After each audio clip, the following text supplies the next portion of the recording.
Okay, we're picking up action again with the DRZ.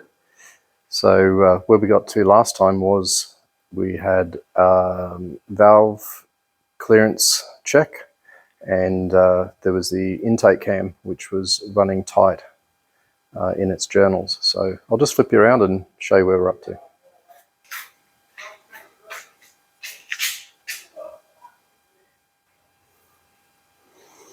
Okay, so I've done a hone on the intake cam journals.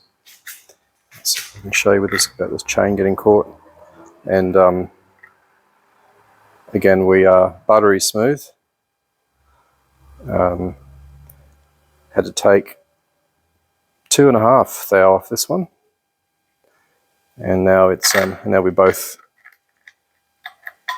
cams are beautifully smooth, ready to go. I've checked valve clearance, so I got the new feeler gauges, and we're at 0.15 mils intake and 0.2 on exhaust, which is exactly specification. So now what I need to do is take camshafts back off again to feed the chain and the tensioner in properly, and then line the lines up, make sure it's on top dead center, get the chain on with 15 links between the arrows. So that's what I'll set up and do now, and I'll bring you back. Okay, one step backwards. So I've had to take the head off because the, where is it? Chain guide, it goes in under the head gasket there. So yeah, just reversing and putting it back together. First, minor stuff up. Okay, just performing last checks. So arrows are horizontal here, 15 links between. One thing that made it a little bit tricky was that I'd set it to this position and we're on top dead center on the other side, and then I pushed the timing chain adjuster in, and it pulled it a tooth around, I suppose, relative to top dead center. So when doing this, the real hot tip is to get this one set first with the cam tensioner just pushed in, so that you don't lose a link in the slack in that chain. So yeah, next steps are really just basic buttoning up and some gaskets. What I'll do is, as I did before, after each step I'll just do a little bit of a retell. Okay, so I'll get on with that. Alright, for some reason the last little clip didn't record, but yeah, gasket's on. I did put some aviation seal on there. Put this little arrangement back in here. I'm not entirely sure what that's actually for, whether it's off a US model for pollution or something. It doesn't seem to do anything. But anyway, that's back in. I'll just get the spark plug back in, and then I'll get this side. I'll get the side assembled. So spark plug, and then of course the magneto cover slash, what are these called? Alternator? Anyway, we'll get that on. Okay, side cover's on. Stator cover. Now the only real complexity, if you can call it that, is just remembering that this cable ties on here. In getting the plug in, there's a little spring-loaded contact in here. Presumably that's for the neutral switch, and that just had to be wiggled in as I tighten that plug on. And there's also a rubber junction in here, not junction, but like a rubber bush that the wire passes through, a grommet if you like, that just needs extra sealant on there. But that's that side complete. This is for an oil feed, I believe, so there's nothing there. And these two are for a little sprocket protector that goes over there. And of course the wire is going to find its way up here. Sorry, find its way up there, and then plug in. All right, I might swivel things around and have a crack at the business end on the other side.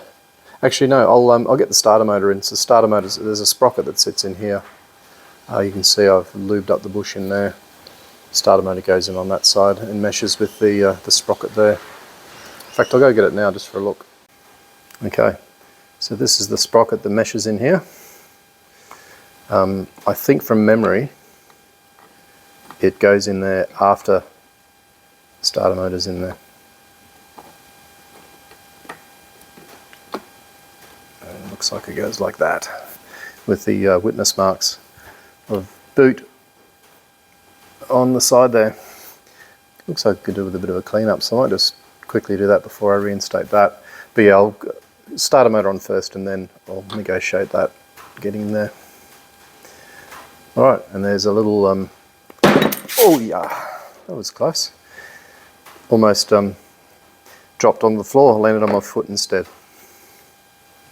But yeah, there's a little bush in here, don't miss that. Okay, starter motor's on, bolted down, pass through into the casing, and it meshes in at the top here. There's a washer on either side of this, and here's the cover, new O-ring, and I'll put a bit of assembly lube in the bush here before that goes together. Okay, that's all together now, all buttoned up, and that concludes this side. I'll swivel things around and we'll get the other side together, which will involve putting the oil filter in, a few new gaskets, and really pretty straightforward at that point. And that will actually be the end, at least the end of the rebuild. What I intend to do is put the motor back in the bike.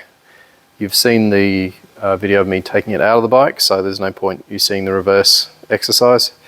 I'll show you what I've done on the opposite side of the engine first, and then hopefully I can bring you back if nothing goes terribly wrong with the engine and everything back buttoned up. Okay, timing chain tensioner needs to go in. Guess what? Yep, this needs some detail as well.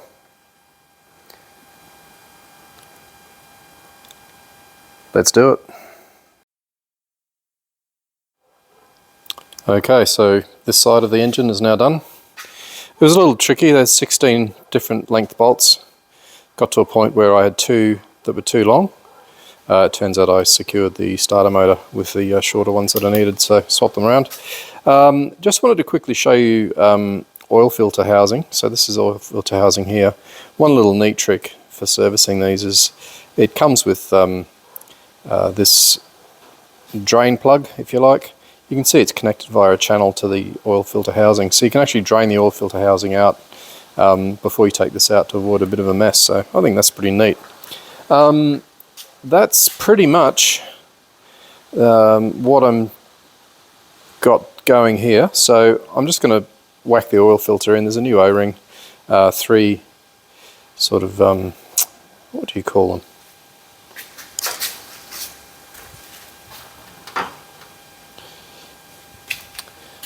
3 of these types of nuts.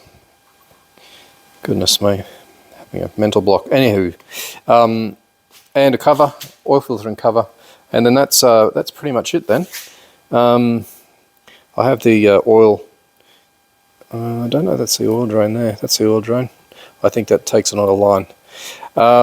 That's going to be it for engine assembly. That was pretty enjoyable, but like I said, it took a lot of cleaning more than anything else. So that's all I really have to say about that. We'll see you when the engine's back in the bike. Okay, so here we are, almost back together. Now, hours and hours of cleaning every nut and bolt as I put it back together. I will admit that I've started it up. It started first go. However, I have a problem. to show you around first. New rads, new hoses, Larry hoses. The problem is, when I put it back together, you might be able to see a little bit of coolant on there.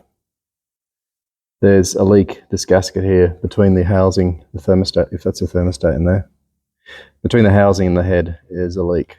I didn't replace that gasket. I just made the old assumption that it was all going to be kosher.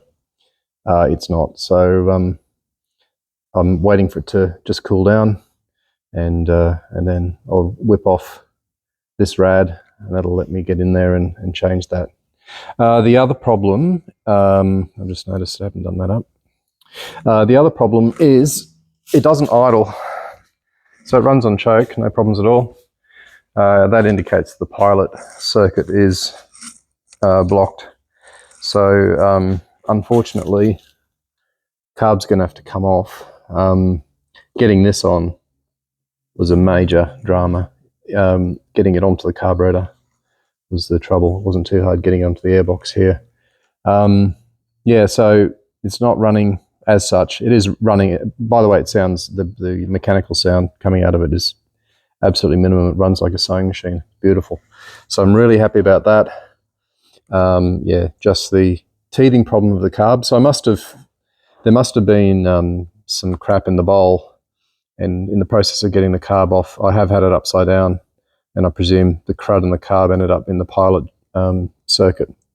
So that's another lesson learned, I suppose. Take the bowl off, and before you do any inverting of carburetors. Okay, so the next time you see this thing, it should be running well with no coolant leak. But really happy with how it's gone. Oh, one other thing, air cleaner. So this is the air cleaner that came off it. It's just completely rotten. So I've ordered a new one of those. Looks homemade to me, out of a piece of mattress. Yeah, so new one of those coming, and we'll get started on this once it cools down. I'll just continue giving the workshop a bit of a tidy up. I tend to be a little bit random. Anyway, rambling, so I'll let you go and I'll get back to it. Okay, I'm bringing you back at the end. So you can see the plastics aren't on it, the air cleaner, because I need a new one and I'm waiting. Well, that'll come later. So let's see if this will start. Give it a little bit of choke.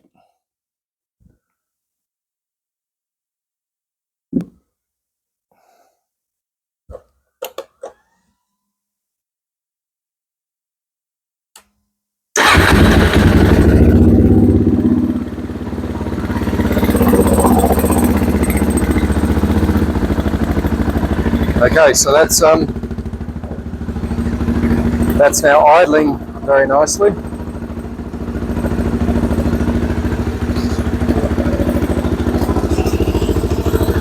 That slight noise you can hear is coming from the airbox.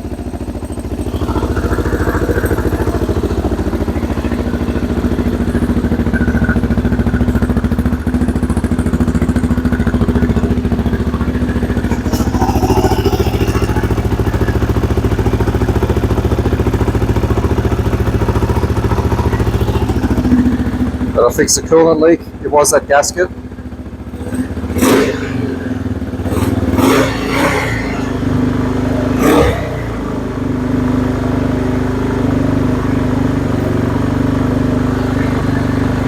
Wait for it to die down. Not sure what's going on there.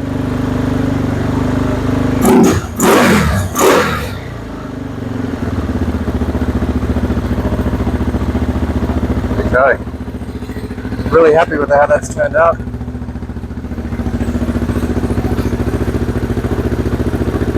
Well, that concludes this series of episodes. I'm just going to attend to some cosmetics now. Get those plastics cleaned up. I'm almost out of juice, so can't run too much longer. But yeah, that was a labour of love, I tell you what. Looking good.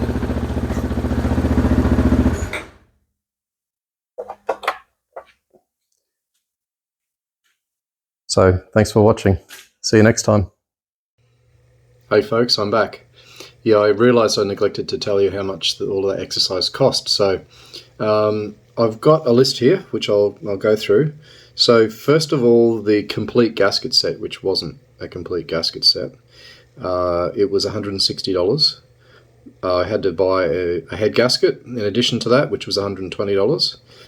I bought a tune-up kit, which had the oil and crush washers, and that was $120. $10 in coolant. The radiator hoses were $90, and the radiators themselves were $125. On top of that, miscellaneous things. So coolant was $10, and the O-rings were $6. So again, the complete gasket set was missing O-rings, and the complete gasket set was also missing washers for the banjo bolt that transfers the oil supply. So those were $6 each. So in total, $637. I suppose radiators and hoses weren't as a result of my foolish and careless not checking. So those were 215 of that. So roughly $425 mistake. So it is what it is. Anyway, so what I'm going to do with the bike, I'm going to enjoy it for a bit. It is fully road legal, and I have a few things I want to do with it. But as Red Joe starts running out, I'll look for a new buyer and give it to someone else who can enjoy it much more than I can. So that's it for now, and thank you all for watching, and we'll catch you at the next one.